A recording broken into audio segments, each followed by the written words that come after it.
Hey Internet, it's RJ. Welcome back. Thanks for tuning into the show today. Now, in today's episode, we're talking about something unfun and awful, which is having to pay property taxes and combining it with something that we at least know to be profitable and can help offset that, credit cards, of course. So this episode, we'll talk about property taxes a little bit. We'll talk about my strategy to pay mine with a credit card and some things you want to keep track of and be aware of as we go. So, of course, if that sounds interesting to you, then go ahead, press the subscribe button, and let's get to work.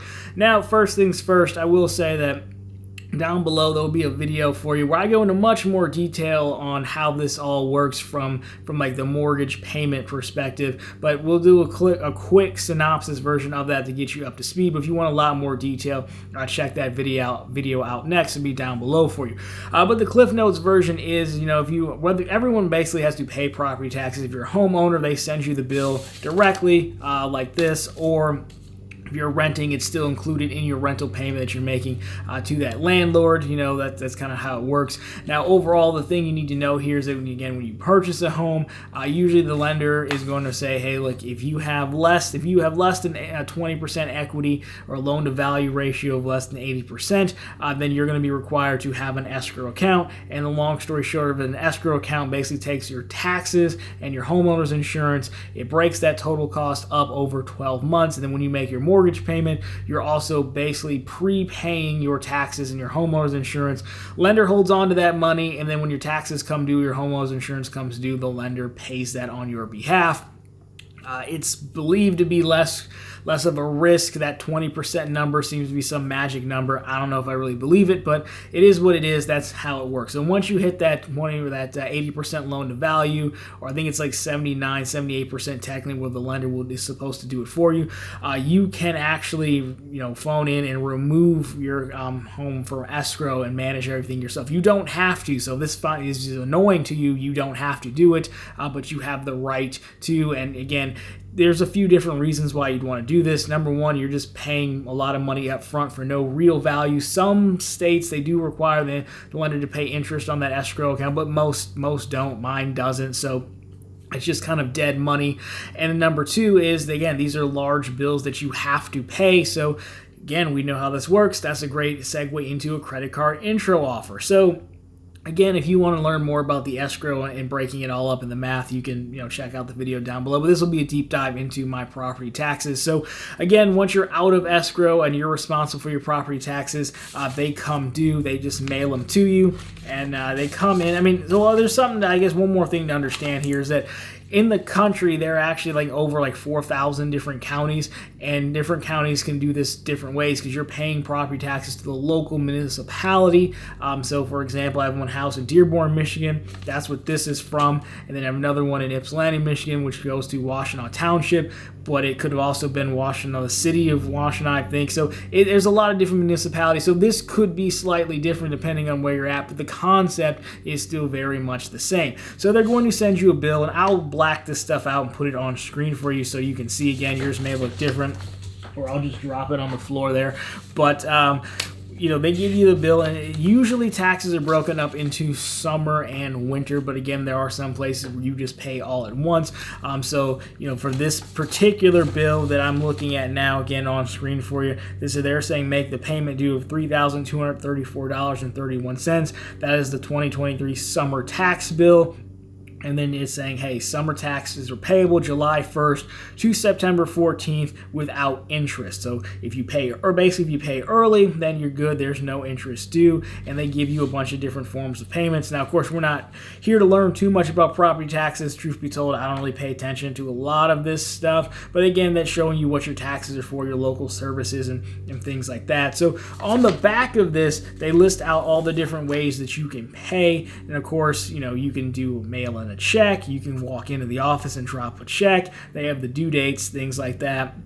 But of course, there is a credit card section as well. So for me, I'd go to cityofdearborn.org, make an account, which I already have, and you can see, nice enough, they do take the major payment networks, so American Express, Discover, MasterCard, and Visa, plus a lot like electronic check as well. Again, yours may be different, but just keep that in mind. And if you're looking to budget, then they also tell you the winter due dates, which is actually very helpful, because again, one of the reasons people like escrows is because it removes the responsibility of budgeting for this. You're still still paying the same amount of money, just the difference is that I have more of my money to use for whatever I want, and then I just have to make these 2 large payments in the summer and the winter. But again, some people don't like to budget for that, and that's fine, I guess, and it's really up to you. Now, a few other things before we get to the credit card piece, but you kind of know where we're going. The other thing they sent you, or at least they sent me, was this coupon book. Again, I'll put this on screen. If you're an older or younger viewer, you probably don't know what a coupon book is, but a coupon book is basically you tear this off and mail it in with your check each time for your mortgage. No one does that anymore, but they also break this up into 3 partial payments because, again, I think they know a lot of people don't budget for this. Again, it's $3,200 just for this go around, and so the reason you wouldn't want to do this scenario is because the due dates here are September 14th, November 14th, and January 16th, which is right before winter taxes come out.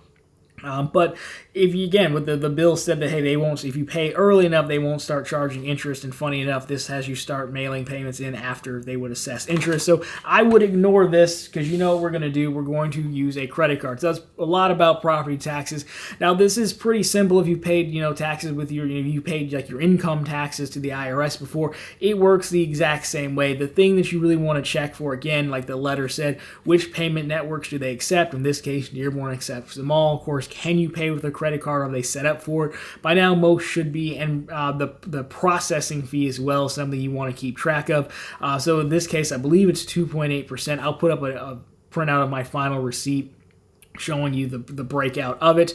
And then so that's why it really only works on intro offers, or if you're trying to hit like you spend so much money on a Hilton card, you can get like a free weekend night award, and you can value that award much higher than the processing fee, right? So the card I chose is the US Bank Business Leverage card. Now that card's intro offer at the time of taping, again it could change, but at the time of taping it is going to be $750 back with $7,500 spend in the first 150 days, which is nice. That's one of the good things that US Bank does. They do give you on their business cards a lot longer of a runway to hit the spend. Number 2 is the US Bank business cards, at least for this one, and I think the Business Connect, they waive the annual fee in the first year. So that's actually very helpful because when you're talking about taking a hit from a processing fee to not have to worry about also the annual fee in year number 1 is pretty good. So I chose that because it's a large amount of spend. $7,500 will still take some time.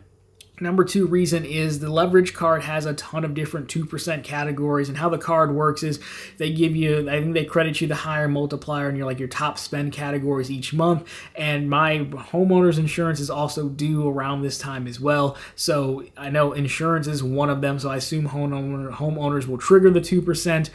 We can cover that in a separate video if you want, but it would basically be the same as this. And then there's a chance that this property tax payment triggers a multiplier on the 2% side. I don't know if it will. I doubt it will, but they do have kind of like a utility set up, and at least the website that I go through, it looks like it's run by the same people where I make my water bill payment to. So it might be an outside chance for that, but I wouldn't expect it to. But it would be helpful because, again, 2.8% processing fee. If you can catch that 2%, multiplier in this case, then you're just talking about the difference of it, 0.8%, and it's going to take care of most of it and help you get towards that minimum spend for your intro offer. Now, the thing here, again, when you go through it, you're usually going to have to create an account. You'll go through and make your payment just like you normally would. For me, US Bank gave me such a low credit limit. They only gave me $3,000, and they won't let me transfer credit limit from other business cards I have. So I had to make it in 2 payments, which is fine. But you can see the end receipt here. And overall, again, I'm not going to go through and show you the actual portal. It's just like, go to the website on the back of this, the green page we talked about, set up your account, make your payment. Just like that, you're good to go. Now, overall, there's a few other things to note here. Like, recently, we've seen some folks come out, like a Mark Reese, who's pretty popular on the old YouTube, and say, he's had issues with American Express where they weren't counting tax payments for minimum spend requirements. Now, he was, I believe, talking about income tax, and American Express's argument to him was it's a cash equivalent. Property tax is a little bit different because, again, if you go through this bill, it's telling you what you're paying for. Now, you can agree with it, disagree with it, whatever you want, but it's telling you, there's school district, there's, a lot of this stuff is abbreviated, but there's a library, right? For example, like you have access to the library, your taxes go to that. So, I would, very much say this is kind of a cash equivalent, but it's also technically for services rendered. That's why it goes to your local municipality. Now, I don't think that argument would stand up at all with them. I don't think they're going to care. But the thing to note here is, right now it may or may, I can't guarantee it would work with American Express. In the past, I've done it, but that was, I think I did my income taxes of the Blue Business Cash, but again, going off of that, it may not work. But with U.S. Bank, it should be fine, and it's going to do a lot of damage towards that minimum spend. But really, that's the reason you'd want to do it. That's how it works. I'd always look for a card with a lofty intro offer. You usually are going to want a business card where you can take out a lot of spend. You look for a card with a higher multiplier. The Ink Premier was a good one, for example, because if you can get you don't want your payment to be any higher than it has to be, but that's got 2x back on all purchases, but again, it's a higher annual fee. So kind of just play around, look for the right card at the time. Again, I think the U.S. Bank ones are decent for this particular use case, but that's how I do it, and that's the benefit of paying your taxes yourself. It frees up you to have your money longer versus just sitting with the bank for no reason or the servicing company, and then you can do a little bit of credit card rewards either through intro offers or because you're going to go for like a free night award or something like that. But overall, that's how I pay my taxes. So again, when it comes up in the winter, I'll be back online looking for the next credit card to use for it. And we'll just kind of keep going like, twice a year, you between that. Plus, I guess you could also roll in your homeowner's insurance. You have a lofty spend requirement and should help you hit some of these larger intro offers. So that's my strategy. Of course, let me know your strategy down below, guys. Of course, what you think about this one and what card would you use. Anyways, guys, if you like this one, of course, drop me a thumbs up down below. If you found it particularly interesting, consider subscribing to the channel. We're posting content just like this every single week and right back here every Sunday with all the news you can use in the week that was in credit and finance. And of course, if you need a card to help you get started, well, check out Profitable.content.com, the channel's blog, where we not only have the latest news stories, bank account offers, and credit card offers as well, something to get you well on your way. Anyways, guys, that's going to do it for this one. As always, thank you so much for watching, and talk to you very soon in the next one.